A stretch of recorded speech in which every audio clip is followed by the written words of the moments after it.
অস্বাভাবিক মৃত্যু হলো এক যুবতী। দাঁতন থানার সোনাকনিয়া রেলগেট এলাকার ঘটনা। মৃত্যু হয়েছে আর সোজা খাতুনের, বয়স ২৬ বছর। পুলিশ ও স্থানীয় সূত্রে খবর, সোমবার রাতে পুলিশ খবর পেয়ে এসে দেখে বাড়িতে পড়ে আছেন যুবতী। উদ্ধার করে দাঁতন গ্রামীণ হাসপাতালে ভর্তি করলে চিকিৎসক মৃত বলে ঘোষণা করেন। বাড়িতে যুবতীর শ্বশুর, ৭ বছরের মেয়ে ও প্রতিবেশী এক মেয়ে ছিলেন। পুলিশ ও পরিবার জানাচ্ছে, রাতে পিঠে ও অন্যান্য জিনিস খাওয়ার পর অস্বস্তি বোধ করেন যুবতী। তারপরেই জ্ঞান হারান। যুবতীর স্বামী বিট্টু আলী খান ওড়িশাতে শ্রমিকের কাজ করেন। যদিও ঘটনার পর মেয়েকে খুন করার অভিযোগ এনেছে যুবতীর বাপের বাড়ি। তাদের দাবি, মেয়েকে শ্বাসরোধ করে খুন করা হয়েছে। এর আগে একাধিকবার মেয়েকে নির্যাতন করা হতো, জানিয়ে সালিশিও হয়েছে। যদিও যুবতীর শ্বশুরবাড়ির লোকজন এই অভিযোগ মানেননি। তাদের বক্তব্য, রাতে খাবার খেয়ে ঘুমোতে যাওয়ার পর অস্বস্তি বোধ করেন, তারপর ডেকে আর সাড়া পাওয়া যায়নি। পুলিশ মৃতদেহ উদ্ধার করে এদিন ময়না তদন্তে পাঠায়। অপরদিকে মঙ্গলবার সকালে ঝুলন্ত দেহ উদ্ধার হয়েছে অপর এক যুবতীর। এদিন সকালে দাঁতন থানার কুসুমদা এলাকার ঘটনা। পুলিশ জানাচ্ছে, মৃত যুবতীর নাম মোনালিসা দাস বেরা, বয়স ৩৩ বছর। পরিবারের লোকজন ঝুলন্ত দেহ উদ্ধার করে খন্ড্রই গ্রামীণ হাসপাতালে আনলে চিকিৎসক মৃত বলে ঘোষণা করেন। ঘটনাটা বিগত 10 বছর বিয়ে দিবার পর থেকে ফোনে একটা দাবি দাবা নিয়ে গণ্ডগোল হয়। পারিবারিক যন্ত্রণা পারিবারিক হতো। মাঝখানে একবার মারধর করেছিল। আমরা এসে, আমি নিমন্ত্রণ করতে এসে যখন দেখতে পাই মেয়েটাকে, তার হাত ভাঙা, প্রাথমিক চিকিৎসা করার জন্য আমি আপনার এখানে স্বাস্থ্যকেন্দ্রে দিলাম। ওখান থেকে ছবি টবি করে আবার নিয়ে গেলাম। তো এদের মামলা ছিল এই আপনার বধূ নির্যাতন কেস, এবং মোটপথ প্রচুর খাই ছেলে, এবং প্রচুর জ্বালা যন্ত্রণা করতো ওর শ্বশুর এবং ওর ননদ এবং ওর ননদের স্বামী। হ্যাঁ, এই নিয়ে একটা কেস কাচারি হয়। হওয়ার পর থেকে মেয়েটা আটকে থাকে প্রায় বছর ৪-৫। এবার ২০১৭ সালের ঘটনা।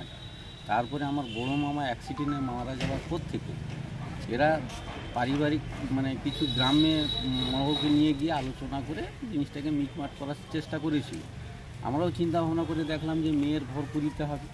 তাই আমার মামা খুব গরিব, দারিদ্র সীমায় বসবাস করে। আমি মামাকে বুঝালাম যে মামা, আপনি ওনাকে পাঠিয়ে দিন, একটা ছেলের মা যেহেতু, ওকে তো ভোট করে সংসার করতেই হবে। তাও বুঝে সুঝে পাঠালাম। মেয়েটা যখন বারবারই বলতো মেয়েটা যে এখানে আমাকে মেরে দিবে, তো তখন আমরা ওদেরকে বুঝালাম যে তুমি যাও, কোনো অসুবিধা নেই, আমরা আছি। তারপরে কালকে যে ঘটনা, গতকালের যে ঘটনাটা, এই ঘটনা ঘটার পর থেকে কিন্তু না ছেলের পক্ষ থেকে কোনো আমরা সুবিধা পেয়েছি। পুলিশ দিয়ে উদ্ধার করতে হয়েছে বডিটাকে। কোথায় কি করেছিল এরা? রাত ৯টা অবধি কথাবার্তা হয়েছে তার সঙ্গে।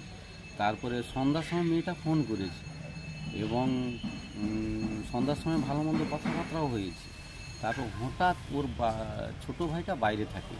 ছোটো ভাইটা প্রতিদিন তার একদিন দিন ছাড়া বোনকে ফোন করে যে বোন এরকম ব্যাপার, বোনকে বুঝায় যে কোনো গন্ডগোল টন্ডগোল হচ্ছে নাকি, কী ব্যাপার বৃত্তান্ত। কিন্তু বোনকে যখন কালকে 11টার দিকে ফোন করে, তার শ্বশুরমশাই ফোন তুলে বলছে যে তোমার বোনের হাত পা ঠান্ডা হয়ে গেছে, হেনতেন ইত্যাদি, পড়ে রয়েছে। তখন ওনার ভাই ওনার বাবাকে ফোন করল। কোথায় পড়েছিল? ওনার বাড়িতে। এবং ওনার পাশে যে ছিলে, যিনি ঘুমিয়ে, সে কিন্তু কিছু বুঝতে পারেনি, যে ওনার শ্বশুর মশাই বুঝতে পারছে যে মারা গেছে বলে।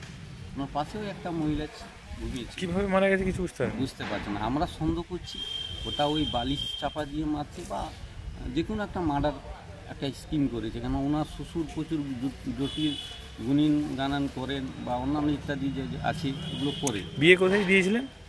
বিয়ে দিয়েছি আমি প্রায় ৯-১০ বছর। কোথায় দিয়েছিলেন? বিয়ে দিয়েছিলাম মাটিপুরা। আপনাদের বাড়ি কোথায়? আমাদের বাড়ি পটাশপুর, সামখোলা গ্রাম। কি নাম মেয়ের? মেয়ের নাম হচ্ছে আরশোজা বিবি। আপনার নাম? আমার নাম শেখ জিয়াউল। কে হন? আমি ওনার পিসির ছেলে। ওনারা কীভাবে ঘটল সেটা সেটা আমি জানি। আমরা ফোন করে ওটাকে দিয়ে চলে এসেছি। সেই দিকেই এই সমস্যা। মেয়েটা আমার কতদিন আগে বিয়ে দিয়েছিলেন? বিয়ে দিয়েছিলাম প্রায় 8-9 বছর। বিয়ের পর থেকে অশান্তি লাগতো নাকি? হ্যাঁ। কোথায় বিয়ে দিয়েছিলেন? ওই মাটিপুরা বিয়ে। আপনাদের বাড়ি কোথায়? ওটা কি নাম আপনার মেয়ের? আরশোজা বিবি। কি মনে করছেন, কি করে মারা গেল? এখন এই তো দেখছি যেভাবে পড়ে আছে এখন যে কী করে যে হলো সেটা তো বুঝতে পারছি না, কিন্তু মেয়েটা আমার ওভাবে যেভাবে এখানে গাড়ি দিতে হয় ওভাবেই পড়ে যাচ্ছে। সে হাত পা দিয়ে বুকে হাত দিয়ে মাথায় হাত দিয়ে কোনো মানে সাড়ে শব্দ নেই। থানায় অভিযোগ জানাবেন এ বিষয়ে? থানায় অভিযোগ জানাবেন?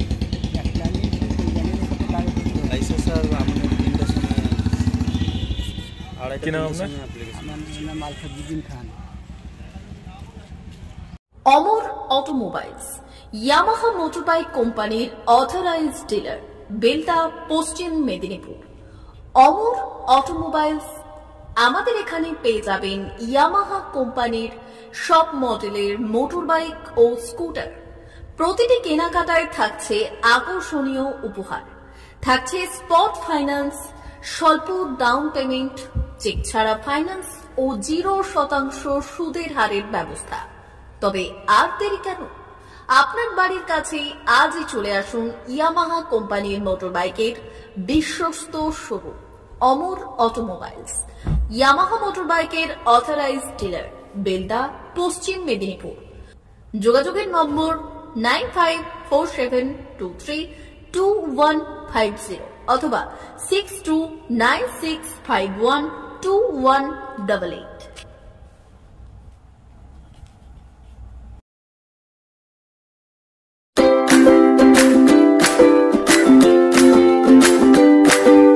নমস্কার, অমর অটোমোবাইলসে সবাইকে স্বাগত জানাচ্ছি।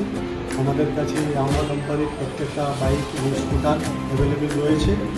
আপনার R15 V3, R15 V4, MT-15, FZX, FZS এবং স্কুটার, RZR, ফেসিনো সবই অ্যাভেলেবেল রয়েছে। আপনারা একবার